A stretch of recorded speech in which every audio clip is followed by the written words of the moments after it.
എല്ലാവർക്കും നമസ്കാരം. നമ്മൾ കഴിഞ്ഞ ദിവസം ഒരു വീഡിയോ ചെയ്തിട്ടുണ്ടായിരുന്നു. കലാഭവൻ നവാസിക്ക അവസാനമായിട്ട് അഭിനയിച്ച സിനിമ കാണാൻ വേണ്ടി അദ്ദേഹത്തിൻ്റെ വൈഫും കുട്ടികളൊക്കെ വന്ന സമയത്ത് മീഡിയക്കാർ അവരോട് ചോദ്യങ്ങൾ ചോദിക്കാൻ പോയപ്പോഴേക്കും അവർ താല്പര്യമില്ല എന്ന് പറഞ്ഞ് ഒഴിഞ്ഞു മാറുന്ന ഒരു വിഷയത്തെക്കുറിച്ച് നമ്മളൊരു വീഡിയോ ചെയ്തു. അതിൻ്റെ കൂട്ടത്തിൽ തന്നെ നമ്മുടെ സോ കോൾഡ് സെലിബ്രിറ്റിയായ രേണു സുധിയെ സംബന്ധിച്ചൊരു വിഷയവും സംസാരിച്ചിട്ടുണ്ടായിരുന്നു. രണ്ട് വീഡിയോ ചെയ്യാൻ മടിച്ചിട്ടാണ് ഞാൻ ഒരു വീഡിയോയിൽ തന്നെ ഇത് ഇൻക്ലൂഡ് ചെയ്തത്. അത് തെറ്റായി പോയെന്ന് എനിക്ക് മനസ്സിലായി കേട്ടോ. കാരണം ഒരിക്കലും ഒരു കാരണവശാലും രേണു സുധി എന്ന് പറയുന്ന സെലിബ്രിറ്റിയെയും നവാസിക്കയുടെ വൈഫായ രഹ്നാത്തെയും തമ്മിൽ ഒരിക്കലും കമ്പയർ ചെയ്യാൻ പാടില്ലായിരുന്നു. അതെൻ്റെ ഭാഗത്ത് വന്ന മിസ്റ്റേക്കാണ്. കാരണം വളരെ അന്തസ്സായിട്ട് വളരെ തന്മയത്വത്തോടു കൂടി പെരുമാറുന്ന നവാസിക്ക മരിച്ചതിന് ശേഷമാണെങ്കിലും മരിക്കുന്നതിന് മുൻപാണെങ്കിലും ഒരു രീതിയിലും ഒരു കോൺട്രവേഴ്സിയിലും ഉൾപ്പെടാൻ ആഗ്രഹിക്കാത്ത രഹ്നാത്തെയും രേണു സുധിയെയും തമ്മിൽ കമ്പയർ ചെയ്തത് എൻ്റെ ഭാഗത്ത് വന്ന മിസ്റ്റേക്കാണ്. കൊല്ലം സുധി ജീവിച്ചിരുന്നപ്പോൾ അടക്കി പിടിച്ച് വെച്ചിരുന്ന എല്ലാ ആഗ്രഹങ്ങളെയും പൊട്ടിച്ചെറിഞ്ഞുകൊണ്ട് പുറത്തേക്ക് ചാടിയിറങ്ങിയ രേണു സുധിയും തമ്മിൽ ഒരിക്കലും കമ്പയർ ചെയ്യാൻ പാടില്ലായിരുന്നു. ആഗ്രഹങ്ങൾ നടപ്പിലാക്കുന്നതൊക്കെ നല്ല കാര്യങ്ങളാണ്. പക്ഷേ അതിൻ്റെ പേരിൽ സഹായിച്ചവരെല്ലാം തെറിയും പറഞ്ഞ് അവഹേളിച്ച് ആക്ഷേപിച്ച് പിന്നെ വായി തോന്നിയ തോന്നിവാസങ്ങളെല്ലാം വിളിച്ചു പറഞ്ഞ് മീഡിയക്കാരെ കാണുമ്പോൾ ഹാലളകി നടക്കുന്ന രേണു സുധിയും തമ്മിൽ ഒരിക്കലും കമ്പയർ ചെയ്യാൻ പാടില്ലായിരുന്നു. അതിന് ഞാൻ രഹ്നാത്തെയോട് ക്ഷമ ചോദിക്കുകയാണ്. താങ്കളെയും ഈ ഒരു സോ കോൾഡ് സെലിബ്രിറ്റിയും തമ്മിൽ കമ്പയർ ചെയ്തേന്ന്.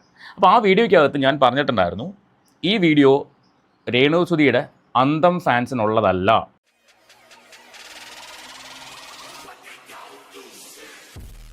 രേണു പറയുന്ന തോന്നിവാസങ്ങളെ എടുത്തു വെച്ച് സംസാരിക്കുമ്പോൾ അതിനെ നിനക്കൊന്നും വേറെ പണിയില്ലടാ, നീ എന്തിനാ രേണു സുധിയുടെ പുറകെ നടക്കുന്നത് എന്നൊക്കെ പറഞ്ഞു വരുന്ന രേണുവിൻ്റെ അന്തം ഫാൻസ് അവർക്കൊരിക്കലും നമ്മൾ പറയുന്ന കാര്യങ്ങൾ ഉൾക്കൊള്ളാൻ പറ്റില്ല.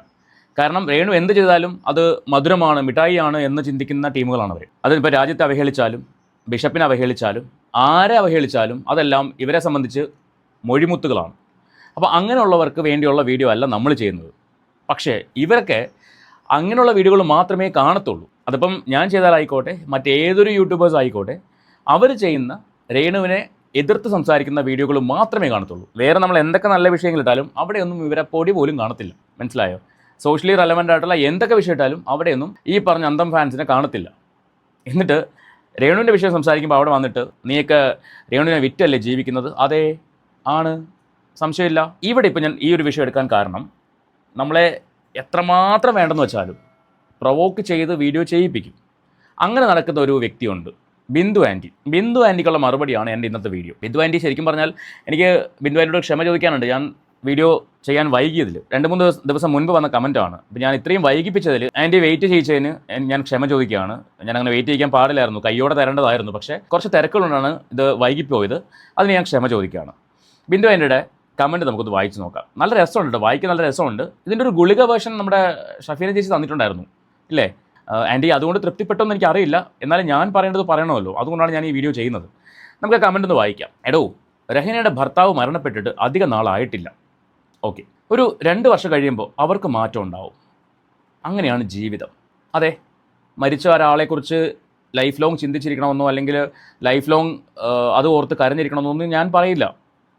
പക്ഷേ മരണപ്പെട്ടയാളെ വിറ്റ് ജീവിക്കാൻ പാടില്ല, അയാളുടെ മരണത്തെ വിറ്റ് ജീവിക്കാൻ പാടില്ല. അതാണ് നമ്മുടെ രേണു സുധി ചെയ്യുന്നത്. ഈ കഴിഞ്ഞ ദിവസം ഒരു മീഡിയക്കാരൻ ചോദിച്ചിട്ടുണ്ടായിരുന്നു, രേണുവിൻ്റെ വിവാഹം കഴിഞ്ഞതിന് ശേഷം ഇനിയിപ്പം 3ാമതൊരു കല്യാണം കഴിക്കാൻ പോവുകയാണെന്നൊക്കെയല്ലേ പറയുന്നത്, ആ വിവാഹത്തിന് ശേഷം സുധി എന്നുള്ള പേര് മാറ്റുമോ? ഇത് പറഞ്ഞപ്പോൾ ആദ്യം എന്താ, ഓഫ് ഐ എം ട്രാപ്ഡ്, ഞാൻ ട്രാപ്പിലായിപ്പോയി എന്നൊക്കെ പറഞ്ഞിട്ട് പിന്നെ വളഞ്ഞു കുത്തി അവിടെ എത്തിക്കാൻ പറ്റ പാടേ. അതൊന്നും കാണുന്ന വീഡിയോ ബിന്ദു ആൻറ്റി കണ്ടോന്തോ, അവിടെ അവസരം എത്തിച്ചു. അങ്ങനെ ഞാൻ 3ാമതൊരു കല്യാണം കഴിക്കുകയാണെങ്കിൽ ഞാൻ പേര് മാറ്റും. ഇതൊക്കെ ആദ്യമേ പറഞ്ഞാൽ പോരായിരുന്നോ? എന്തിനാ ഈ വളഞ്ഞു മൂക്ക് പിടിക്കുന്നത്? ഈ പേര് മാറ്റിക്കഴിഞ്ഞാൽ ഡിമാൻഡ് പോയില്ലേ? അതുകൊണ്ട് ഈ ചോദ്യം വന്നപ്പോൾ തന്നെ ആളൊന്ന് പതറി. ആ പതർച്ച ആ മുഖത്ത് കാണാൻ പറ്റുമായിരുന്നു. ബിന്ദു ആൻറ്റി കാണാൻ പറ്റില്ല, കാരണം ബിന്ദു ആൻറ്റി അന്തം ഫാനല്ലേ, കാണാൻ പറ്റില്ല. അപ്പോൾ രഹ്നത്തെ സംബന്ധിച്ച് അവർ നവാസിക്ക ഉള്ള സമയത്ത് എങ്ങനെയായിരുന്നു ആ ഒരു രീതിക്കാണ് മുന്നോട്ട് പോകുന്നത്. അവർക്ക് പബ്ലിസിറ്റി അല്ല അവരുടെ ഇൻറ്റൻഷൻ, മനസ്സിലായോ? അത് അവരുടെ ആ വീഡിയോ കണ്ടാൽ മാത്രം മതി മനസ്സിലാക്കാനായിട്ട്. ലൈഫ് ലോങ് സങ്കടപ്പെട്ടിരിക്കണമെന്ന് ഞാൻ പറയില്ല, പക്ഷേ അവരെ സംബന്ധിച്ച് അവർ ആ മനുഷ്യൻ എത്രമാത്രം സ്നേഹിക്കുന്നുണ്ടെന്ന് മുഖത്ത് എഴുതി വെച്ചിട്ടുണ്ട്. മുഖം കണ്ടാൽ മനസ്സിലാവും. അതും നിങ്ങൾക്ക് മനസ്സിലാവത്തില്ല, കാരണം നിങ്ങളൊക്കെ രേണു സുധിയുടെ വാലെ തൂങ്ങി നടക്കുന്നത് കൊണ്ട് രേണു സുധി എന്ത് കാണിക്കുന്നു അതാണ് നിങ്ങൾക്ക് അമൃത്. ആ അമൃത് ഭക്ഷിച്ച് നടക്കുന്നവർക്ക് മനുഷ്യനെ തിരിച്ചറിയാൻ പറ്റില്ല, മനുഷ്യൻ്റെ വികാരങ്ങളെ തിരിച്ചറിയാൻ പറ്റില്ല, മനുഷ്യൻ്റെ സ്നേഹത്തെ തിരിച്ചറിയാൻ പറ്റില്ല. അതുകൊണ്ടാണ് നിങ്ങൾക്ക് അങ്ങനെ തോന്നുന്നത്. 2 വർഷം കഴിയുമ്പം ഇതുപോലെ ആവും. 2 വർഷം കഴിയുമ്പം സങ്കടം മാറും എന്നൊക്കെ തോന്നുന്നത്. ചിലർക്ക് അങ്ങനെ മാറണമെന്നില്ല. മാറിയാൽ അത് നല്ലതെന്ന് ഞാൻ പറയും. കാര്യം അവർക്ക് ഇനിയുള്ള ജീവിതം കുറച്ചുകൂടെ ഒരു സന്തോഷം അവരുടെ ലൈഫിലുണ്ടാവും. പക്ഷേ എനിക്ക് തോന്നുന്നില്ല അവർക്ക് ആ സങ്കടം മാറും എന്നുള്ളത്. കാരണം അവർ ആ മനുഷ്യനെ അത്രമാത്രം സ്നേഹിക്കുന്നുണ്ട്. രേണുസുതി അല്ല രഹന എന്ന് പറയുന്നത്. അതാണ് വ്യത്യാസം. അതുകൊണ്ടാണ് ഞാൻ പറഞ്ഞത്, ഞാൻ ആ ഒരു കമ്പാരിസൺ നടത്തിയതിന് മാപ്പ് ചോദിക്കുന്നു എന്ന് പറഞ്ഞു. ഞാനത് ചെയ്യാൻ പാടില്ലായിരുന്നു. അതെൻ്റെ ഭാഗത്ത് വന്ന മിസ്റ്റേക്ക്. ബിന്ദു ആൻറ്റി ക്ഷമിക്കും. ഇനി സുധി മരിച്ചിട്ട് എത്രയോ വർഷങ്ങളായി. എത്ര വർഷമായി? എൻ്റെ അറിവിൽ മഹേഷ് കുഞ്ഞുമോൻ എന്ന് പറയുന്ന വ്യക്തി എൻ്റെ സുഹൃത്താണ്, സഹോദര തുല്യനാണ്. മഹേഷിന് ആക്സിഡൻറ്റ് സംഭവിച്ച അതേ ദിവസമാണ്, അതേ വണ്ടിയിലാണ് കൊല്ലം സുധിക്കും ആക്സിഡൻറ്റ് സംഭവിക്കുന്നത്. ആണല്ലോ. ഒരു 3 വർഷം അതിനപ്പുറമായിട്ടില്ല ഇവർക്ക് ആക്സിഡൻറ്റ് സംഭവിച്ചിട്ട്. വർഷങ്ങളുടെ പഴക്കമൊന്നും ആയിട്ടില്ലല്ലോ അല്ലേ? ഇന്നും രേണു സുധിയെ ഓർത്ത് കരഞ്ഞുകൊണ്ടിരിക്കണോ? തൻ്റെയൊക്കെ നിലവാരം കൊള്ളാം. അല്ല, ഞാനൊന്ന് ചോദിച്ചോട്ടെ, ഈ ബിന്ദു ആൻറ്റിക്ക് ഇതിന് ദിവസക്കൂലിയാണോ അതോ മണിക്കൂറിനാണോ? ഈ രേണുവിനെ എതിരെ പറയുന്ന ആൾക്കാരുടെ കമൻറ്റ് ബോക്സിൽ പോയിട്ട് വായി തോന്നിയത് ഗോതയ്ക്ക് പാട്ടുന്ന ലെവലിൽ എഴുതി വയ്ക്കാൻ ദിവസക്കൂലിയാണോ അതോ മണിക്കൂറിനാണോ അതോ മാസക്കൂലിയാണോ? കാരണം നിങ്ങൾ അത്രയും ആത്മാർത്ഥമായിട്ട് പണിയെടുക്കുന്നുണ്ട്. അതുകൊണ്ട് ചോദിക്കാമെന്ന്. എല്ലാവരുടെ കമൻറ്റ് ബോക്സും കാണാം ബിന്ദു എന്നുള്ള ഈ ഒരു അക്കൗണ്ട്, ബിന്ദു Z4H4I, ഈ ഒരു അക്കൗണ്ട് എല്ലാവരുടെ കമൻറ്റ് ബോക്സ് കാണാം. പക്ഷേ തലയില്ല, മുഖം വ്യക്തമല്ല, മുഖം കാണിച്ച് കമൻറ്റ് ചെയ്യാൻ പേടിയാണ്. അതുകൊണ്ട് മുഖം കാണിക്കാത്തത്. ഇനി ഇത് രേണുവിൻ്റെ തന്നെ ആരെങ്കിലും ഫേക്ക് അക്കൗണ്ട് ഉണ്ടാക്കിയിട്ട് ചെയ്യുന്ന പരിപാടിയാണെന്ന് എനിക്കറിയില്ല. കാരണം എല്ലാ കമൻറ്റ് ബോക്സും കാണാം. ആരൊക്കെ രേണുവിനെതിരെ സംസാരിക്കുന്നുണ്ടോ അവരുടെ എല്ലാ കമൻറ്റ് ബോക്സിൽ ബിന്ദു ആൻറ്റിയെ കാണാം. രഹനയും രേണുവിനെയും കമ്പയർ ചെയ്യേണ്ട ആവശ്യമെന്ത്? അതെ, അതാണ് ഞാൻ പറഞ്ഞു, എനിക്ക് പറ്റിയ തെറ്റാണ്. കാരണം രഹനാത്ത എവിടെ നിൽക്കുന്നു, രേണു എവിടെ നിൽക്കുന്നു? രേണു അങ്ങ് ലോ ലെവലാണ്. രഹനാത്ത ആ ലെവൽ എത്താൻ പറ്റില്ല. മനസ്സിലായോ? അവർക്ക് അവിടെ എത്താൻ പറ്റില്ല. അവരിനി എത്ര ശ്രമിച്ചാലും അവിടെ എത്തില്ല. കാരണം അവർ കുടുംബത്തിൽ പറഞ്ഞ സ്ത്രീയാണ്. ഭർത്താവ് മരിച്ചിട്ടും തൻ്റെ കുട്ടികളെ നോക്കി മാന്യമായിട്ട് അന്തസ്സായിട്ട് ജീവിച്ചു പോകുന്ന സ്ത്രീയാണ്. അവരെ വെച്ച് ഒരു കാരണവശാലും ഈ സെലിബ്രിറ്റിനെ കമ്പയർ ചെയ്യാൻ പറ്റില്ല. ആൻറ്റി ക്ഷമി. ഇപ്പോൾ തനിക്കൊരു വീഡിയോയ്ക്ക് വേണ്ടിയല്ലേ ഈ വിഷയം എടുത്തിട്ടത്? അതേ, വീഡിയോയ്ക്ക് വേണ്ടി തന്നെയാണ് എടുത്തിട്ടത്. പിന്നെ ചുമ്മാ സമയം പോകാൻ വേണ്ടിയാണോ? നമ്മുടെയൊക്കെ പണി ഇത് തന്നെയാണ്, റിയാക്ഷൻ വീഡിയോ ചെയ്യുന്നതാണ്. അതായത് രേണുവിൻ്റെ വീട്ടിൽ പോയിട്ട് രേണുവിൻ്റെ അടുക്കളയ്ക്കകത്ത് എന്തുണ്ടാക്കുന്നു എന്നതല്ല നമ്മുടെ വിഷയം. രേണു പബ്ലിക്കിൽ വന്നിട്ട്, സോഷ്യൽ മീഡിയയിൽ വന്നിട്ട് മീഡിയനെ കാണുമ്പോൾ, മീഡിയ ചോദിക്കുന്ന ചോദ്യങ്ങളുടെ മുമ്പിൽ അനാവശ്യമായിട്ട് റിയാക്ട് ചെയ്യുമ്പോൾ, കമൻറ്റുകൾ പറയുമ്പോൾ, സംസാരിക്കുമ്പോൾ അത് തെറ്റാണെങ്കിൽ തെറ്റാണെന്ന് ഞങ്ങൾ വിളിച്ച് പറയും. അത് ഇനിയും ചെയ്യും. അതൊരു വീഡിയോ ആക്കി തന്നെ ചെയ്യും. കമൻറ്റിലൂടെ വന്ന് മെഴുകാൻ ഞങ്ങൾക്ക് താല്പര്യമില്ല. അതുകൊണ്ട് ഞങ്ങൾ വീഡിയോ ചെയ്യും. ഈ കമൻറ്റ് ചെയ്യുമ്പോൾ നിങ്ങൾക്ക് ചിലപ്പോൾ രേണു കാശ് തരുന്നുണ്ടാവും. അല്ലെങ്കിൽ നിങ്ങൾക്ക് രേണുവിനോട് അമിതമായ പ്രണയമായിരിക്കും. അതുകൊണ്ടായിരിക്കും ഇങ്ങനെ വന്ന് കമൻറ്റ് ചെയ്യുന്നത്. രേണു നല്ലതാവണം, രേണു നന്നാവണം, അങ്ങനെ കൂട്ടിക്കോ, അതാണ് നല്ലത്. രേണു നന്നാവണം, രേണു നന്നാക്കിയെടുക്കണം എന്നൊരു ഇൻറ്റൻഷനാണ് യൂട്യൂബേഴ്സിനൊന്നും കൂട്ടിക്കോ. രേണുവിനെ നന്നാക്കാൻ വേണ്ടിയാണ് ഇങ്ങനെ രേണുവിൻ്റെ തെറ്റുകൾ ചൂണ്ടിക്കാണിച്ചുകൊണ്ടിരിക്കുന്നതെന്ന് ബിന്ദു ആൻറ്റിയും കൂട്ടിക്കോ. ഓക്കെ. ബാക്കി രഹന തനിക്കൊന്നും തരില്ല, പക്ഷേ രേണു തനിക്ക് നിൻ്റെ കുടുംബം നടത്തിക്കൊണ്ട് പോകാനുള്ള കാശ് തരും. തെറ്റിദ്ധാരണയാണത്. രേണുവിൻ്റെ ഒരു വീഡിയോ ചെയ്ത് കഴിഞ്ഞാൽ അത്രമാത്രം കാശൊന്നും കിട്ടത്തില്ലെന്നേ. ഒരു കുടുംബം നടത്തിക്കൊണ്ട് പോകാനുള്ള കാശൊന്നും കിട്ടില്ല. അല്ലെങ്കിൽ പിന്നെ രേണു എല്ലാ മാസവും നമുക്ക് കാശ് തരണം. ഇത് നിൻ്റെ കുടുംബത്തിനുള്ള കാശ് നമ്മൾ തരണം. അതിനുള്ള കെൽപ്പൊന്നും രേണുവിനില്ല. എൻ്റെ കുടുംബം നടത്തി പോകാനുള്ള കാശ് തരാനുള്ള കെൽപ്പൊന്നും രേണുവിനില്ല. താങ്ങത്തില്ല. അതുകൊണ്ടാണ് രേണു കഴിഞ്ഞ ദിവസം പറയണ്ടായിരുന്നു, എന്നോട് കടം ചോദിക്കാറുണ്ട് ആൾക്കാർ, പക്ഷേ എനിക്ക് അതിന് മാത്രമുള്ള വരുമാനം ഇല്ലാന്ന് രേണു പറയുന്നുണ്ടായിരുന്നു. അപ്പോൾ അതുകൊണ്ട് ഒരാളുടെ കുടുംബം നടത്തിക്കൊണ്ട് പോകാനുള്ള വരുമാനമൊന്നും രേണുവിന് കൊടുക്കാൻ പറ്റും തോന്നില്ല. രേണുവിനോട് നീ നന്ദിയുള്ളവനായിരിക്കണം. അയ്യോ നന്ദിയുണ്ടേ, അയ്യോ ഒന്നും ചെയ്യല്ലേ, ഒന്നും പറയല്ലേ, നന്ദിയുണ്ട്, അങ്ങറ്റത്തും നന്ദിയുണ്ട് ബിന്ദു ആൻറ്റി. രേണുവിനോടൊന്ന് പറഞ്ഞേക്കണേ, രേണുവിനെ ഞാൻ നന്ദിയോടെ കടപ്പാടോടെ എപ്പോഴും ഓർക്കുമെന്ന് പറഞ്ഞേക്കണേ.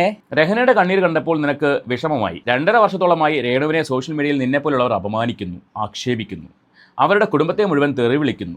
രേണു അതെല്ലാം കേട്ട് നിൽക്കുന്നു. ബിന്ദു ആൻറ്റിയുടെ കണ്ടുപിടുത്തമാണ്. 2.5 വർഷമായി. അപ്പോൾ സുധി മരിച്ചിട്ട് വർഷങ്ങളായെന്ന് പറഞ്ഞതോ?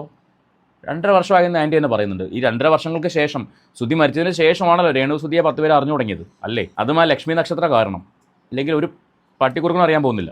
2.5 വർഷമായിട്ടുള്ള സുധി മരിച്ചിട്ട് 2.5 വർഷം കൊണ്ട് തന്നെ രേണു സുധി എന്നുള്ള വ്യക്തി അങ്ങ് മറന്നു പോയോ? അതല്ലേ കുറച്ച് മുൻപ് ബിന്ദു ആൻറ്റി പറഞ്ഞത്, വർഷങ്ങൾ കഴിയുമ്പോൾ അതങ്ങ് മറന്നു പോകുന്നു. അപ്പോൾ ഇവിടെ 2.5 വർഷം കഴിഞ്ഞപ്പോഴേ മറന്നു പോയോ? അത്രയ്ക്കുള്ള സ്നേഹം ഉണ്ടായിരുന്നുള്ളൂ അല്ലേ? ആയിക്കോട്ടെ, ആൻറ്റി തന്നെ അത് വെളിപ്പെടുത്തിയതിൽ സന്തോഷമുണ്ട്.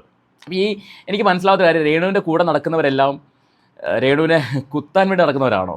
അവർ തന്നെ രേണുവിനെ അങ്ങ് ഇട്ട് കൊടുക്കുകയാണ്. നിങ്ങളിതാ എടുത്തിട്ട് അടിച്ചോ, ഞാൻ എന്താ അടിക്കാനുള്ള വടി എടുത്ത് തരാം എന്ന് പറഞ്ഞ് അങ്ങ് നിൽക്കുകയാണ്. ബിന്ദു ആൻറ്റി ഇപ്പോൾ ചെയ്തത് അത് തന്നെയാണ്. ആദ്യത്തെ വാക്കുകളിൽ ഞാൻ വിചാരിച്ചു ഭയങ്കര സ്നേഹത്തോടെ പറയുന്നതാണെന്ന്. വർഷങ്ങളായി സുധി മരിച്ചിട്ട് അതുകൊണ്ട് ഇനിയും കരഞ്ഞുകൊണ്ട് നടക്കണോ? ഇവിടെ 2.5 വർഷത്തെ കണക്ക് പറയുന്നത്. ഈ 2.5 വർഷം എന്ന് പറഞ്ഞാൽ വലിയൊരു കാലയളവല്ല ആൻറ്റി, അതൊന്ന് ഓർത്തോണേ. സോഷ്യൽ മീഡിയയിൽ നിന്നെപ്പോലുള്ളവർ ആക്ഷേപിക്കുന്നു, അപമാനിക്കുന്നു. രേണു സുധി ഇനാഗുറേഷന് പോയി എന്നും പറഞ്ഞ് നമ്മൾ അപമാനിച്ചു അല്ലേ? അതൊന്നും ഉണ്ടായില്ലല്ലോ. രേണു സുധി ഡാൻസ് കളിക്കുന്നു, രേണു സുധി പാട്ട് പാടുന്നു, രേണു സുധി ഇനാഗുറേറ്റ് ചെയ്യുന്നു, രേണു സുധി പ്രോഗ്രാമുകളിൽ പങ്കെടുക്കുന്നു. അതൊന്നും ഞങ്ങൾ അപമാനിക്കുന്നില്ല. അതൊന്നും അവിടെയൊന്നും ഞങ്ങൾ തൊടാനേ പോയിട്ടില്ല. രേണുവിൻ്റെ നാവിൽ നിന്ന് വരുന്ന മൊഴിമുത്തുകൾ, മണിമുത്തുകൾ മുല്ലപ്പൂ മാലകൾ അതൊക്കെ വാടിപ്പോയ സാധനങ്ങളാണ്. ഫ്രഷ് ആയിട്ടുള്ള വാക്കുകളൊന്നും അല്ല വരുന്നത്, ഈ മൊഴിമുത്തുകളൊന്നും അല്ല വരുന്നത്. അതുകൊണ്ടാണ് അതിനെതിരെ സംസാരിക്കുന്നത്. അതിനെ കുരുപൊട്ടിയിട്ട് കാര്യമില്ല ബിന്ദു ആൻറ്റി. ഇനി എത്രമാത്രം കുരുപൊട്ടിയാലും തെറ്റ് കണ്ടാൽ ഞങ്ങൾ തെറ്റെന്ന് പറയും. അതിന് കമൻറ്റ് ബോക്സിൽ വന്ന് എങ്ങനെയൊക്കെ മെഴുകിയാലും പറഞ്ഞിരിക്കും, ഒരു സംശയം വേണ്ട. ബാക്കി അവൾ നിൻ്റെയൊക്കെ മുൻപിൽ വന്നു നിന്ന് കരയാത്തതാണോ പ്രശ്നം? പോയി വല്ല പണിയും നോക്കടാ, നിൻ്റെ തടിയൊക്കെ നനങ്ങട്ടെ. അപ്പോൾ ബിന്ദു ആൻറ്റിയാണ് മാസം എനിക്ക് ചിലവിന് തരുന്നത്. ആൻറ്റി പറഞ്ഞു ഞാൻ അത് അനുസരിക്കണം. ശരി, ഞാൻ ഇന്ന് തൊട്ട് പണിയൊക്കെ പോകാൻ തീരുമാനിച്ചു. പക്ഷേ എനിക്ക് ഫ്രീ ടൈം കിട്ടുമ്പോൾ രേണു ആൻറ്റിയെ പറയാലോ അല്ലേ? ഫ്രീ ടൈം കിട്ടുമ്പോൾ ഇടയ്ക്ക് ബ്രേക്ക് കിട്ടുമ്പോൾ എനിക്ക് രേണു ആൻറ്റിയെ പറയാലോ അല്ലേ? കുഴപ്പമില്ലല്ലോ, അതിന് പ്രശ്നമില്ലല്ലോ. ഞാൻ പണിക്ക് പോവാം. ബിന്ദു ആൻറ്റി പറഞ്ഞാൽ പിന്നെ വേറെ അപ്പീലില്ലേ? ഞാൻ പണിക്ക് പോയിരിക്കും. എല്ലിൻ്റെ ഇടയിൽ ചോറ് വറ്റുകൾ കുത്തിക്കയറാതെ തെറിച്ചു പോട്ടെ. അമ്മോ, ത്യാഗി ശപിച്ചു. എല്ലിൻ്റെ ഇടയിൽ ചോറ് വറ്റുകൾ കുത്തിക്കയറാതെ തെറിച്ചു പോട്ടെ. ഞാൻ കഴിക്കുന്നത് ചോറാണ്, അല്ലാണ്ട് മറ്റേ കല്ലും മണ്ണും അല്ല ഈ ഇടയ്ക്ക് കയറിയിരിക്കാനായിട്ട്. ഒന്നും എവിടെയും കുത്തിക്കയറത്തില്ല, നല്ല സുഖമായിട്ട് പോകും. ഇതുവഴി ഇറങ്ങി താഴേക്ക് പോവുകയും ചെയ്യും, ഒരു ബുദ്ധിമുട്ടുണ്ടാവില്ല. അപ്പോൾ എന്തായാലും ബിന്ദു ആൻറ്റി രേണുവിനെ താങ്ങിക്കോളൂ, അതിന് പ്രശ്നമൊന്നുമില്ല. ആൻറ്റി രേണുവിനെ താങ്ങുകയോ രേണുവിനെ തടുക്കിടുകയോ അല്ലെങ്കിൽ രേണുവിനെ എടുത്തുകൊണ്ട് നടക്കുകയോ തലയെ ചുമക്കുകയോ എന്ത് വേണേലും കാണിച്ചോ. പക്ഷേ നാട്ടുകാരെല്ലാവരും അത് ചെയ്യണമെന്ന് ആൻറ്റി വാശി പിടിക്കരുത്. ഈ റിയാക്ട് ചെയ്യുന്ന എല്ലാവരുടെയും കമൻറ്റ് ബോക്സിൽ പോയിട്ട് മെഴുകുന്നത് അത്ര നല്ല ശീലമല്ല കേട്ടോ. കാര്യം ഇങ്ങനെ ഇടയ്ക്കിടയ്ക്കൊക്കെ ആൾക്കാർ എടുത്തിട്ട് അങ്ങ് കൊടുക്കും, മനസ്സിലായോ? ഞാനതിന് സഭ്യമായ ഭാഷയിൽ മറുപടി തരുന്നു. പക്ഷേ എല്ലാവരും അങ്ങനെ സഭ്യമായിട്ട് സംസാരിക്കണമെന്നില്ല, സഭ്യത അങ്ങ് വിടും. അത് ആൻറ്റി താങ്ങത്തില്ല. പിന്നെ ആൻറ്റിയുടെ മുഖം കാണിക്കാത്തതുകൊണ്ട്, മുഖം കാണിക്കാനുള്ള ധൈര്യമില്ലാത്തത് കൊണ്ട് വലിയ കുഴപ്പമില്ലെന്ന് തോന്നുന്നു. ഈ മുഖം കാണിച്ചാൽ മാത്രമാണല്ലോ ഇന്ന ആളാണെന്ന് മറ്റുള്ളവർ അറിയത്തുള്ളൂ. ഇതിപ്പോൾ മുഖമില്ലാത്തത് കൊണ്ട്, പക്ഷേ പേരുണ്ടേ. കാരണം എല്ലാവരുടെ കമൻറ്റ് ബോക്സിൽ ഈ പേരുള്ളത് കൊണ്ട് അത്യാവശ്യം ആൾക്കാർക്ക് ഈ ബിന്ദു ആൻറ്റി ആരാണെന്ന് അറിയാൻ പറ്റുമായിരിക്കും. താങ്ങിക്കോ, പക്ഷേ ആ താങ്ങ് വല്ലാത്തൊരു താങ്ങായി പോകരുത് രേണുവിന്. ഇവിടെ ഇപ്പോൾ അങ്ങനെ ഒരു താങ്ങാണ് ഉണ്ടായത്. വർഷങ്ങൾ 2.5 വർഷം നല്ലൊരു താങ്ങായി പോയി ആൻറ്റിയേ. എന്തായാലും ആൻറ്റി തൽക്കാലം ഇതുകൊണ്ട് വാങ്ങിച്ചോണം. ഞാൻ പറഞ്ഞില്ല, എനിക്ക് സഭ്യത വിട്ട് സംസാരിക്കാൻ അറിയാഞ്ഞിട്ടല്ല, എനിക്ക് താല്പര്യമില്ലാത്തതുകൊണ്ടാണ്. അപ്പോൾ ആൻറ്റി തൽക്കാലം ഇതുകൊണ്ടങ്ങ് അടങ്ങിക്കോണം. ഇനി എൻ്റെ കമൻറ്റ് ബോക്സിൽ എഴുതാൻ വരരുത്. ഞാൻ പറയുന്നത് എൻ്റെ അഭിപ്രായങ്ങളാണ്. അതിൽ നിങ്ങളെ അനുസരിക്കണം എന്ന് പറഞ്ഞാൽ നടക്കുന്ന കാര്യമല്ല. ഞാൻ എൻ്റെ അഭിപ്രായം പറയുന്നത് എൻ്റെ ഇഷ്ടത്തിനാണ്. ബിന്ദു ആൻറ്റി എനിക്ക് ചിലവിന് തന്നു തുടങ്ങുമ്പോൾ ഞാൻ ബിന്ദു ആൻറ്റി പറയുന്നത് കേൾക്കാം. അതുപോലെ അതല്ലേ നല്ലത്. അതല്ലാണ്ട് ഞാൻ എൻ്റെ കാശിന് ഭക്ഷണം കഴിക്കുമ്പോൾ, ഞാൻ എൻ്റെ കാശിന് ഡ്രസ്സ് ഇടുമ്പോൾ, ഞാൻ എൻ്റെ കാശിന് പെട്രോൾ അടിച്ച് വണ്ടി ഓടിക്കുമ്പോൾ ഞാൻ ബിന്ദു ആൻറ്റി പറയേണ്ട കേൾക്കേണ്ട കാര്യമുണ്ടോ? ഇല്ല. അതുകൊണ്ട് ഇനി ഇങ്ങോട്ട് കയറി മെഴുകാൻ വരരുത്. അപ്പോൾ എന്നെ കണ്ടുകൊണ്ടിരിക്കുന്ന എൻ്റെ പ്രിയപ്പെട്ട സുഹൃത്തുക്കൾക്ക് ഈ വീഡിയോയെക്കുറിച്ചുള്ള നിങ്ങളുടെ അഭിപ്രായം, ബിന്ദു ആൻറ്റിക്ക് കൊടുത്തത് മതിയോ അതോ കുറഞ്ഞു പോയോ എന്നുള്ള കാര്യം നിങ്ങളൊന്ന് കമൻറ്റ് ചെയ്യണം. ആൻറ്റി ഇതുകൊണ്ട് തൃപ്തിപ്പെടുത്താൻ ഞാൻ വിചാരിക്കുന്നത്. അപ്പോൾ നമുക്ക് അടുത്ത വീഡിയോയിൽ വീണ്ടും കാണാം.